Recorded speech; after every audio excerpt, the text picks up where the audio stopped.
দিনাজপুরের গাবুরা দেশের সবচেয়ে বড় টমেটোর বাজার। প্রতিদিন টমেটো কিনছেন পাইকাররা, তবে এবার দাম কম থাকায় দুশ্চিন্তায় কৃষক। উৎপাদন খরচ বেশি হওয়ায় লোকসানের আশঙ্কায় তারা। আবুল কাশেমের রিপোর্ট জানাচ্ছেন সুলতানা মরিয়ম। ভোরে জেলার 13টি উপজেলা থেকে আসা কৃষকেরা টমেটো নিয়ে হাজির হন। খাঁচায় সাজানো টমেটো এখান থেকে পাইকাররা কিনে ট্রাকে করে পাঠিয়ে দেন দেশের নানা প্রান্তে। প্রতিদিন গড়ে 2 কোটি টাকার টমেটো কেনাবেচা হয় এই বাজারে। সার কীটনাশকের খরচ বাড়ায় লোকসানের আশঙ্কায় তারা।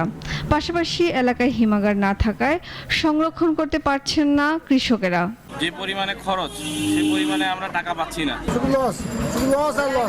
গাড়িতে বা লেবার আরতে সব দিক দিয়ে খরচ বেশি। কৃষকের অবস্থা খুব খারাপ, এরা পয়সা ঘটাইতে পারবে না, এদের লুজার হয়ে যাবে সব।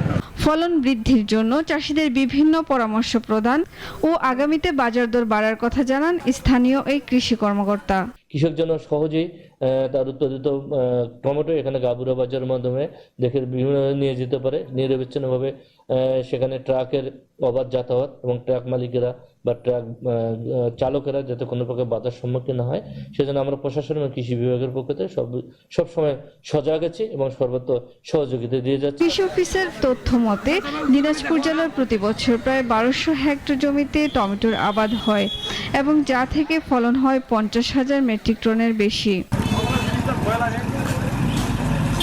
সুলতানা মরিয়ম, নাগরিক।